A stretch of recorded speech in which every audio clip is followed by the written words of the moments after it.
First of all, I would like to thank everyone here today.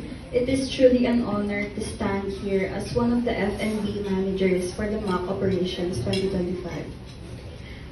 As a student, this was my first time leading an event like this. And I'll be honest, it was not easy. Balancing this with my schoolworks and other responsibilities made me doubt myself. There were moments when the pressure felt overwhelming and moments when I questioned myself if I could guide my classmates to successfully carry out this event. But through all these challenges, I realized something important. I was never alone. My classmates, our partner section in this event, our instructors, and even my parents were always there to support, guide, and encourage me. Their trust and teamwork gave me the strength to push forward and not give up when things got tough.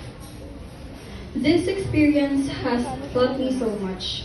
It strengthened our teamwork, improved our skills in food and beverage service, and showed me what real leadership is. I want to sincerely thank our instructors, my classmates, and my parents for all the support. And I would also like to give my deepest gratitude to LTU Cavite and the Bailiff Cavite. They gave us a real professional environment where we could apply what we learned and truly experience food and beverage operations. Despite the challenges and pressure and the anxiety, I am truly grateful for this experience. MAC Operations 2025 has not only strengthened our practical skills, but also brought us closer together as a team. I am proud of what we accomplished, and I am grateful for the lesson learned along the way. Thank you, everyone, for trusting me and making this event a success.